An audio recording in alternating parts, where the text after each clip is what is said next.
Boa tarde, amigos da Rádio Boa Nova, programa Cristo Consolador. Peço que nos ajudem na divulgação da doutrina espírita, colaborando com o Clube Amigos da Boa Nova pelo telefone 0800 12 018 38. Quero aproveitar e mandar um grande abraço aos amigos da Rádio Boa Nova e Fundação André Luiz. Programa Cristo Consolador, toda sexta-feira, às 17 horas, com reprise nas terças-feiras, às 23 horas, aqui na Rádio Boa Nova. Hoje nós estamos aqui com a Hilda Cristina e com a Ana Ricardina. A Hilda Cristina vai trazer para nós a parábola, né, da ovelha perdida. Vamos entender um pouquinho sobre essa parábola, tirar o espírito da letra, entender o que Jesus quis dizer com essa ovelha perdida, né? Será que está falando de nós? Será que nós somos as ovelhas perdidas? Então vamos entender um pouquinho. Boa tarde, Ana. Boa tarde, Jorge. Boa tarde, Cristina. Boa tarde, Ana. Boa tarde, Cristina. Boa tarde, Jorge. Boa tarde a todos. Que Jesus abençoe a todos nós, né? Então vamos lá, Cristina? Vamos lá, vamos estudar, falar sobre Jesus. É uma coisa muito gratificante, né? Nós não temos ainda o vocabulário, nem é uma centelha, né, na verdade, para poder falar sobre a parábola dele aí, para esclarecer para a gente o que Jesus nos traz através desse ensinamento tão bonito.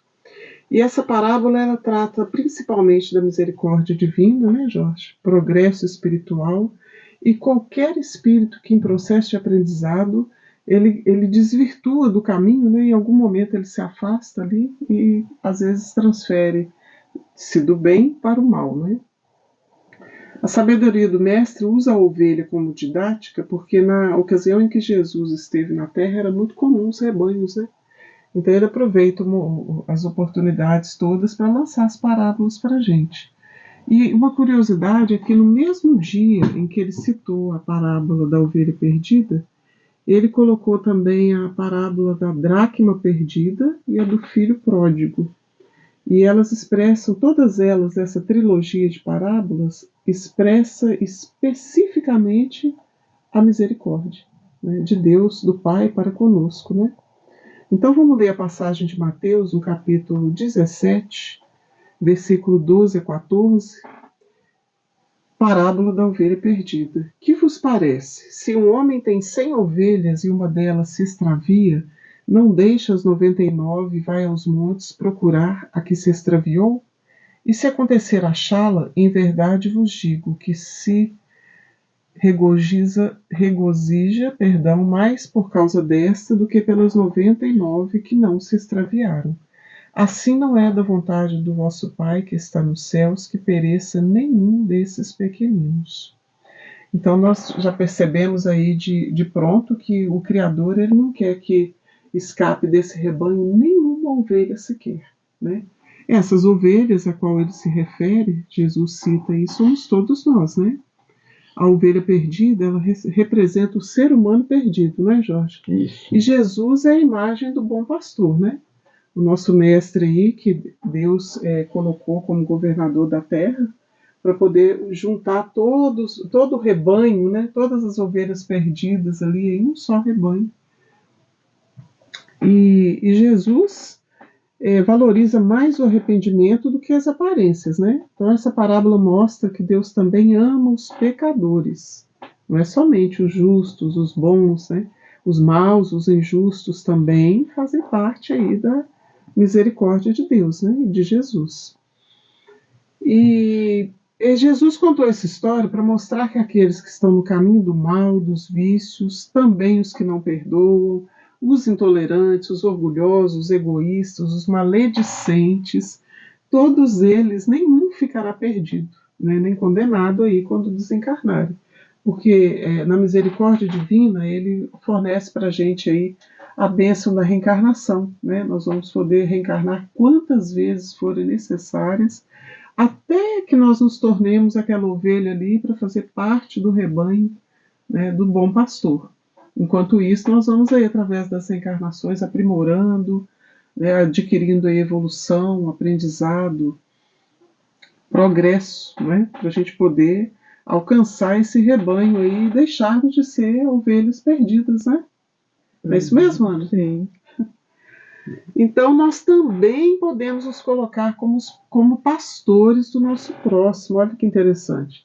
É muito importante a gente ficar atento quando surge a oportunidade, né? De às vezes havia um irmão ali mais necessitado.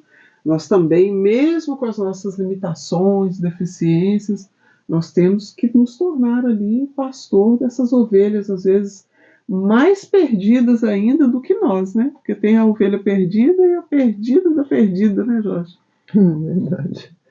É porque nós influenciamos, né, as pessoas, né, à nossa volta. Sim, as nossas Com ações, as nossas ações, nós influenciamos as pessoas à nossa Isso. volta. Então, que a gente influencie de uma maneira positiva, né? Não somos santos, não somos perfeitos, temos nossas imperfeições, mas estamos lutando para corrigir as nossas imperfeições. Estamos tentando ser homens e mulheres de bem. Mas o que a gente tem que tomar muito cuidado com os nossos atos, com as nossas ações, é nisso aí, porque o que o meu ato está influenciando o meio em que eu vivo? Positiva ou negativamente? Nós temos que vigiar, né? Eu estou sendo uma boa ovelha ou eu estou sendo uma ovelha perdida, né? Uma ovelha transviada, né? Vamos dizer assim. Ajudando o outro a se perder mais, né? Então, e a gente tem que entender também uma coisa que a gente tem que deixar bem claro, é que os nossos atos, as nossas ações, elas não dizem respeito só a nós, ao meio em que vivemos. E nós somos responsáveis, né? Por 50% do que aquele ato ali influenciar na vida do outro. Se o outro, através do meu ato, do meu exemplo, ele comete um erro, 50% daquele erro que ele está cometendo, eu sou culpado, foi eu que influenciei. É verdade. Então, multiplique isso aí pela quantidade de pessoas que você está influenciando. Olha a dívida que você está contraindo, né? Então, a gente tem que tomar muito cuidado com isso. Temos que vigiar. Então, até nossas falas, né? Essas parábolas, geralmente, né, Jesus vem trazer para chamar nossa atenção para isso. Né? Que a gente tem que estar atento ao que a gente anda fazendo, o que a gente anda falando, o que a gente anda pensando, porque isso tem uma consequência, positiva ou negativa. E as parábolas, quanto mais a gente vai esmiuçando, elas abrem um leque de possibilidades de vários ensinamentos. A parábola da ovelha perdida, ela parece ser uma parábola pequenininha, né, singela, mas é tanto ensinamento que ela proporciona, Ana, que é impressionante. Quanto mais você vai pesquisando sobre ela, mais existe ali, casado com a doutrina, né, dos espíritos. Allan Kardec clareia mais para a gente. Então, não tem como não ter ali, pelo menos, um pouquinho do entendimento para a gente conseguir fazendo esse esforço diário, né? Que à medida que nós vamos estudando, entendendo, a gente consegue colocar em prática, né? Nós precisamos estudar, né? E vamos, então, destrinchar essas passagens para a gente poder entender melhor ainda. Se algum homem tiver 100 ovelhas, essas 100 ovelhas, elas lembram a totalidade dos filhos de Deus que estão sob a guarda de Jesus, né? Todos nós, como nós dissemos no começo, somos ovelhas do aprisco do Senhor. Então o mestre, ele possui uma legião de espíritos redimidos que ajuda ele, né, a ir tentando reunir essas ovelhas, né, ao longo dos séculos, né, desde antes, na verdade, da estada dele aqui na Terra, vieram aqueles missionários, né, que antecederam Jesus, depois ele próprio veio, e veio novamente antes da descoberta do Brasil, né, Humberto de Campos mostra isso no livro Coração do Mundo, Pátria do Evangelho. E então Jesus está aí à frente, né, tentando, e nós, o que nós estamos fazendo para poder tentar fazer parte desse rebanho, né, e deixarmos de ser ovelhas perdidas. E se uma delas se extraviar? A parábola mostra bem claramente que as almas transviadas, elas não vão ficar perdidas no labirinto das paixões, não. Ainda que seja preciso para se regenerar, nascer na terra sem mão ou sem pé, entrar na vida manco ou aleijado, como mostra lá o Evangelho segundo o Espiritismo, né? Então a salvação da gente é tão certa como a da ovelha que havia se perdido, né, Jorge? É um fato que todos nós estamos a caminho da luz, né? Vai chegar um momento em que a gente vai... E o mais interessante que Jesus quis com isso dizer é aquilo que você falou. Ninguém se perde. por pior que Não. você acha que um ser humano é, Sim. por mais monstruoso que aquela pessoa pareça, por mais coisas monstruosas que ela fez, aquela ovelha ali, ela é importante para o Criador. Sim. Ele Ela é criou ela, né, Jorge? Ela é importante para Cristo.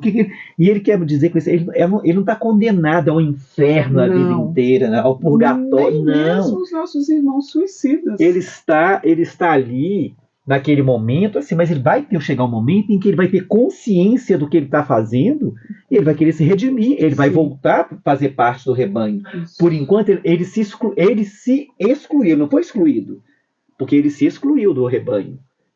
Mas o pastor está ali, tentando, está buscando. Uma hora ele vai entender que para ele conseguir alguma coisa, ser feliz, ele precisa fazer parte desse rebanho. Sim. Porque isolado sozinho não é nada. Não tem como. A gente só aprende em sociedade, né, Jorge? Só. E a primeira sociedade ali que a gente faz parte é o lar, né? Família da gente. É a família da gente. É onde se encontra ali o maior número de dívidas, né? De afinidades, na maioria das vezes é dívida mesmo. Né?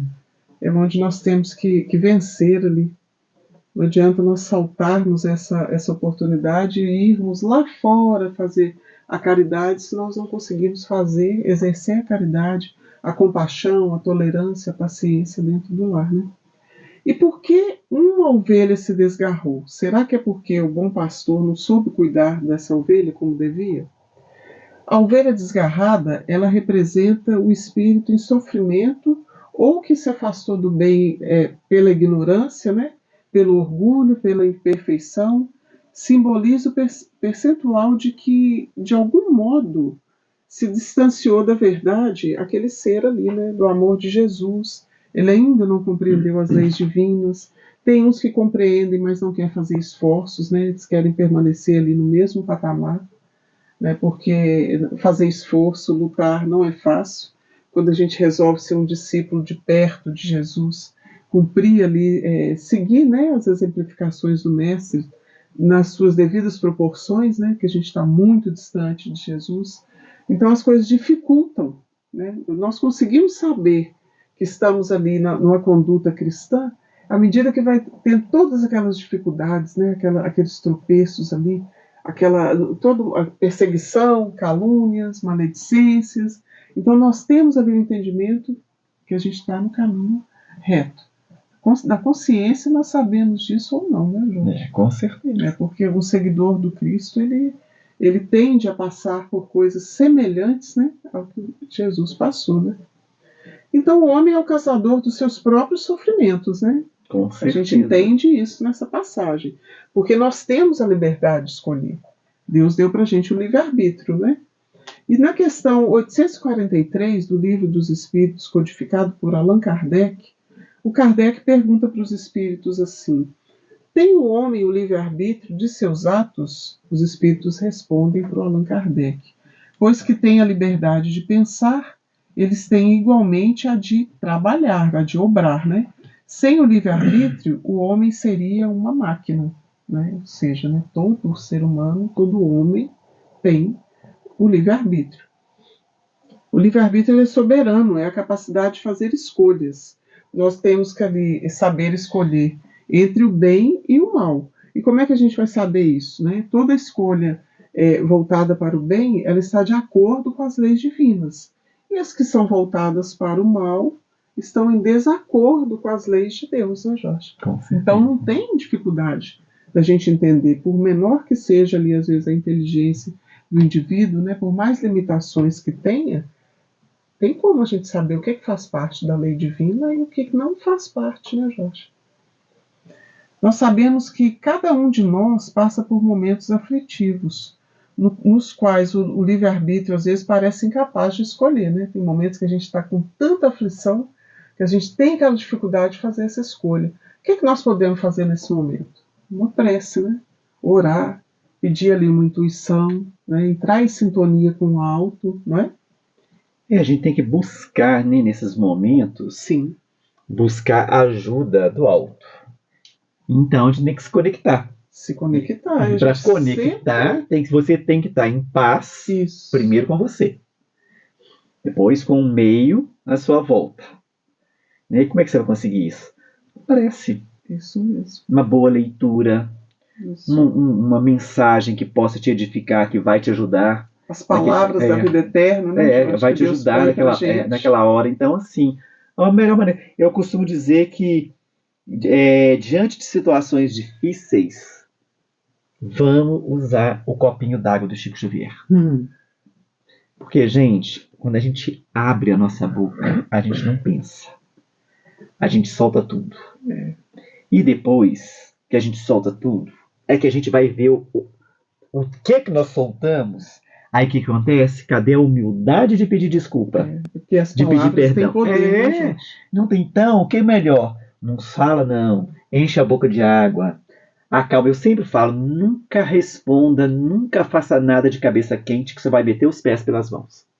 Verdade. E quando a gente entra em sintonia com Cristo, ele manda essa inspiração para a gente, através dos benfeitores ali, de palavras da vida eterna, às vezes até nas ruas, quando a gente está transitando, você vê algo que te ajuda a ter uma intuição para poder dar um seguimento naquilo ali, naquela aflição que está te dominando.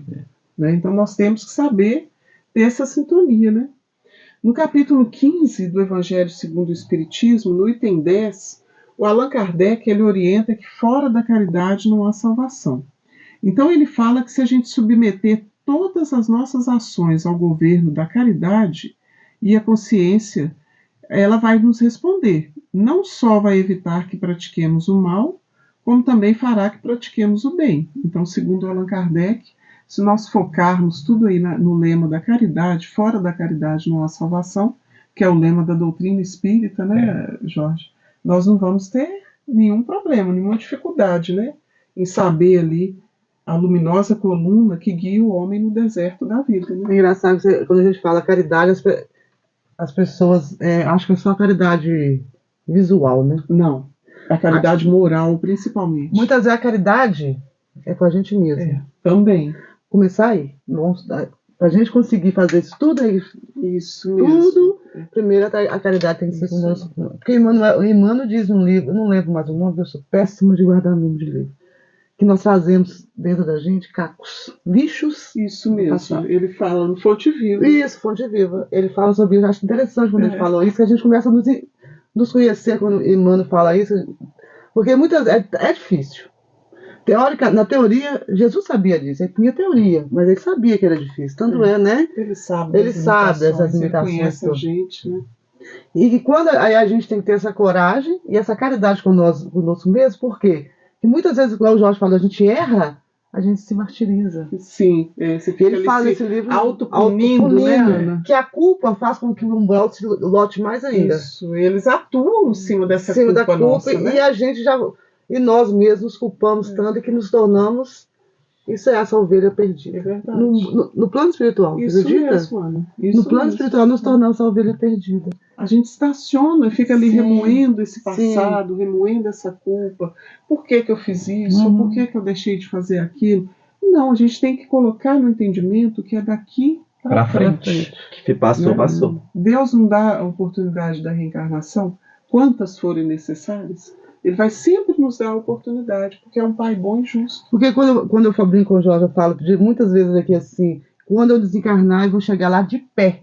Quando eu falo isso, é porque eu conheço as minhas limitações, eu sei quem eu sou. Sim, à medida que a gente vai se aí eu vou chegar lá de pé, por quê? Porque eu sei que eu errei em várias situações, mas eu vou chegar de pé, não com essa culpa, vou chegar sabendo que eu ainda era limitada. Sim. Né, para agir de outra maneira naquele momento. Agora, Ana, imagina bem se o Paulo de Tarso ele fosse olhar para esse passado dele como Saulo de Tarso. Sim. E sentir culpa de toda a perseguição que ele fez ao cristianismo. Tantos que ele levou para a morte, né? Até o momento em que ele encontra Jesus e se modifica e começa a ir em favor do cristianismo. Se ele parasse ali para poder se autopunir, se culpar, nossa... Mas eu fiz isso, não, o Paulo segue adiante.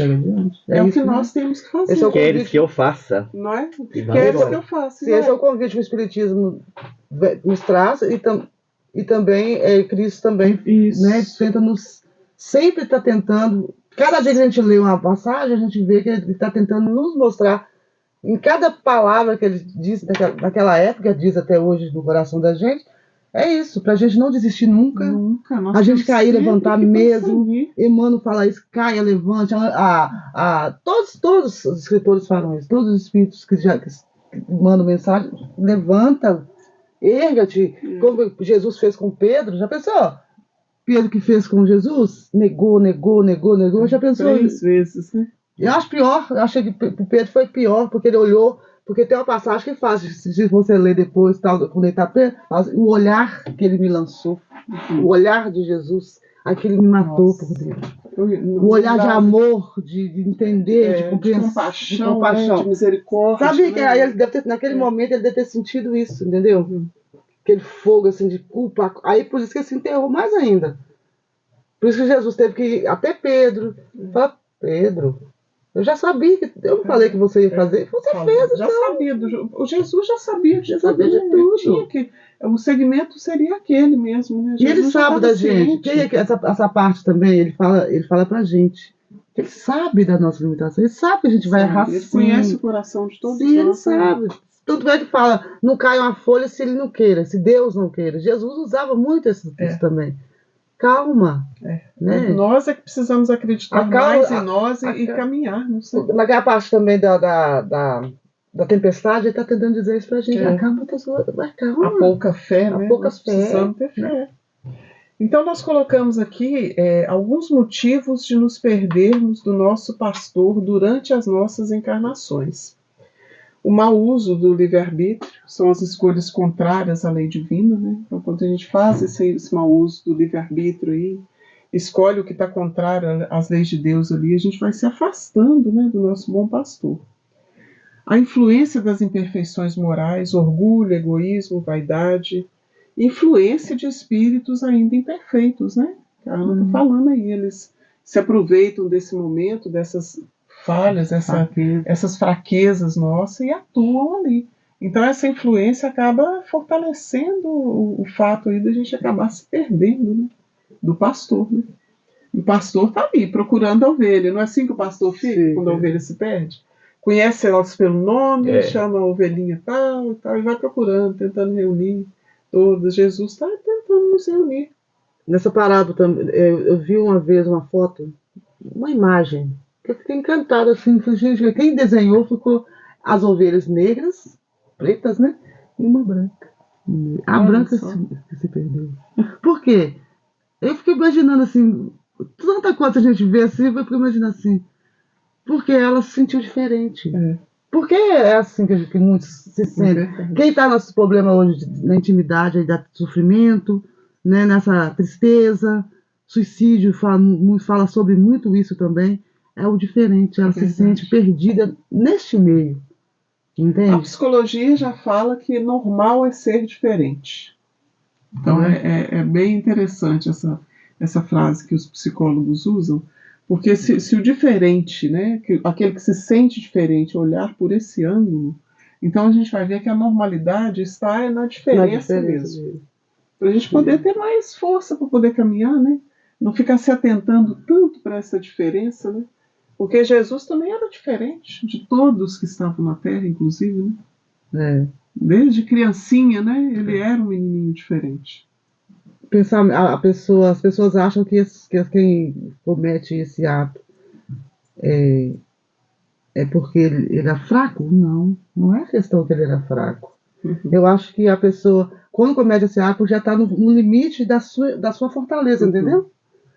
Entendeu? Já é o contrário, as pessoas acham que ele é fraco. Não, ele está no limite da fortaleza. Tem que ter muita coragem, né? Na fortaleza de espírito mesmo, ele sabe, ele é além do tempo dele, muitas vezes a criança é além do seu tempo. Sim. Né? Aconteceu várias coisas lá, esse lixo, vou falar de trás, já veio com ele, entendeu? E a gente tem que, como eu escutei uma palestra dizendo, a gente tem que ter compaixão. É verdade. A gente não tem que ficar porque ele... Julgando. Né? Nós né? não temos o direito de julgar, né? A condição de julgar, não. Então, por que ele não deixa as 99 e vai aos montes procurar a que se extraviou? Ou seja, o pastor deixa as 99 ovelhas e vai aos montes para procurar uma ovelha que se extraviou. Por que ele faz isso? Ele não escolhe ficar com as 99, deixa as 99 lá e vai atrás de uma, né? Interessante a colocação. O pastor que vai em busca da ovelha, ele é a imagem da misericórdia divina, que não abandona ninguém. Por mais distante que a pessoa esteja, Deus é perfeito. A condenação eterna não existe e o Criador, na sua infinita misericórdia, nos concede a oportunidade da reencarnação. As nossas diversas existências vivemos-las em diferentes mundos. As 99 simbolizam os que já estão no caminho do bem, do progresso moral.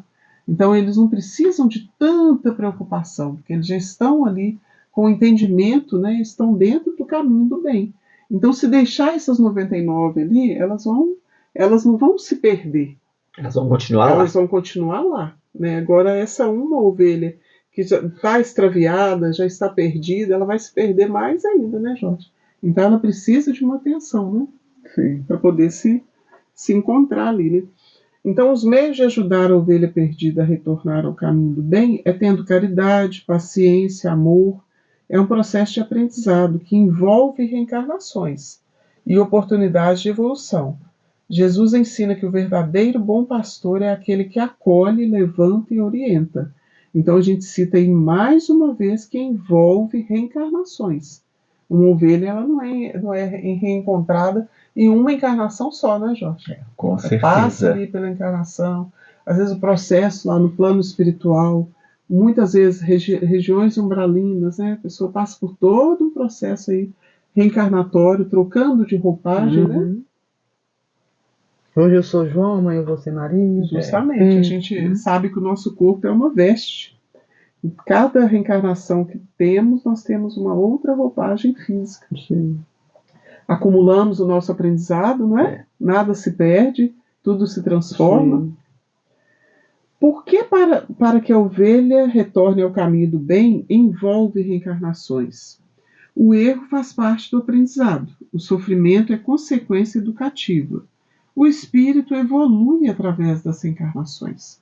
Então, em cada uma, por menos que ele aprende algo que fica ali gravado. Não é assim, Jorge?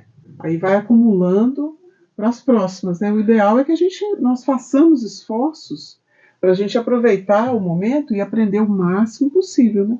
Algum Não é momento, a gente falar, vamos deixar para a próxima encarnação. em algum momento, o espírito sempre erra. Eu penso assim. Porque um dia eu estava pensando nisso. Ontem mesmo eu estava pensando nessa situação de erro. Por quê? Vou dar um exemplo. Ontem eu pensei nisso. Vou dar um exemplo. Eu nunca fui casada.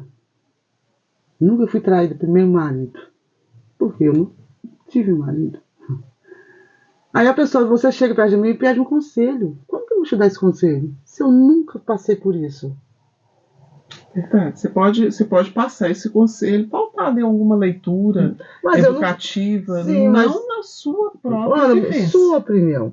Aí a Faixa pergunta, qual é a sua opinião? Eu vi para ela assim, não posso te dar a opinião assim. Eu não sei o que você está passando, que eu não passei por isso. A gente não tem essa maneira de dizer isso? Ou seja, em algum momento a gente erra. Porque a gente tem que aprender. É com o erro que a gente aprende. Não tem uma dor, do sofrimento. É com o erro que a gente aprende pra gente ensinar. Pra gente, né? Tanto é que no mundo espiritual, se você pegar. Vamos pegar, que eu gosto muito do André Luiz. Clarence sempre falava no livro. Ah, se você soubesse quem eu sou. Todos aqueles mais que estão ali no nosso lado, mas todos eles passaram por problemas. Sim, para poder chegar naquele ação e reação também. Né? Você ver todos aqueles, todos. Não teve um que falou assim, não, eu passei direto. Mentira. Todos têm problemas, teve problemas. Aí a gente tem que ler o livro e observar, prestar bem atenção, que todos nós temos condições de chegar à angelitude ou no caminho da angelitude. Sim. Todos, sem exceção. Com certeza. O Emmanuel fala isso no Caminho da Luz, né? Todos nós estamos a caminho da luz. Essa passagem do Ação e Reação é a psicografia do Chico Xavier e ditado pelo André Luiz. Tem um mentor espiritual muito iluminado que ele, para poder conseguir resgatar os 3 espíritos obsessores que estavam obsediando uma família, ele chega em dado momento que ele precisa contar a própria história. Né? Aí ele teve humildade o suficiente para contar que ele estava trabalhando muito na espiritualidade para poder angariar méritos, para poder tornar a reencarnar. Porque as reencarnações dele, ele tinha tido quedas drásticas nessas reencarnações em decorrência de não saber lidar com o dinheiro. Que ele cometeu assassinatos, né? Por causa disso, ele saía de si quando se tratava do dinheiro. Quanto mais ele tinha, mais ele queria acumular, né? E ele acabou matando a madrasta e ia ter que reencarnar novamente com essa madrasta como esposa e como uma mulher enfermiça, né? Que se tornou na reencarnação passada através das próprias mãos dele. Então ele estava buscando, através do trabalho, o auxílio de ter esse mérito para ser ajudado pelos benfeitores espirituais enquanto estivesse encarnado. Porque ele ainda não tinha vencido a prova do dinheiro, né, do poder da terra passageiro, né, que muitos se perdem, né, até hoje. Né? É por isso que André Luiz coloca muitos exemplos para a gente parar de muitos palestrantes, né? Muitos palestrantes que colocam muito que você errou, você não pode. Porque você... não pode. Não pode palestrar, você não pode ajudar. É aí que devemos. Né? Mas tem música que fala assim, se você está assim, você não pode. Não, o amor cobre uma multidão de pecados. A gente vê muitas casas, muitos palestrantes são durões, né? Como fala, brutos, né? Nesse sentido, que acha que pensa assim, que tem que ser cabesteiro, né? Não é isso, Jesus não diz isso. A misericórdia do Pai, de Jesus, não permite, não. Ele veio, mas muitos falam, né? Que não, você não pode. Aí a pessoa chega numa casa espírita, por exemplo, fala, a casa espírita é onde eu frequento. Esse aí você tem que ficar uns 6 anos aí, porque ele não pode. Ainda porque ele veio de uma vida. A burocracia das casas espíritas tem tido umas casas com essa burocracia mesmo, porque às vezes uma reunião mediúnica você precisa participar de células, né, de 2 anos, 2 anos e meio, para depois você fazer parte. Mas o exemplo, a gente tem que ser o exemplo. Como vão ser o exemplo se as casas, essa parte aí está fazendo com que essas pessoas... justamente, né? E a pessoa precisa trabalhar, porque é através do trabalho que a gente vai desenvolvendo, é através do estudo, do aprendizado que a gente vai acumulando, nós temos como ir colocando em prática, né, que à medida que você estuda, prepara o estudo, você está trazendo aquilo para dentro de você, edificando o seu próprio coração e espírito. Se nós estamos aqui, acaba acumulando aquilo ali, de alguma forma, alguma coisa você tira daquele estudo, não é? Tira proveito daquilo ali, com certeza. E aprendizado para você. E através desse aprendizado, a prática. Sim. Então, nós precisamos, né? Quanto mais trabalho nós tivermos, nós vamos progredir. Nós vamos nos autoconhecendo. Sim. Né? A gente vai se essa bagagem vai vindo. Isso mesmo. Né? Vai nos inspirando, nossos mentores vão tirando ali. A nossa parte boa, né? Aquilo que a gente tem de bom para poder oferecer. Porque, como dizia o Chico Xavier, se a gente for esperar tudo ficar a contento, nós não vamos poder fazer nada nunca, porque né, nós temos as nossas falhas, temos as nossas imperfeições. Nós, como espíritas hoje, não que a gente seja melhor por ser espírita, mas nós estamos no caminho, nós já demos um passo. Porque o espírito ele tem uma clareza, a codificação traz para a gente um entendimento muito grande.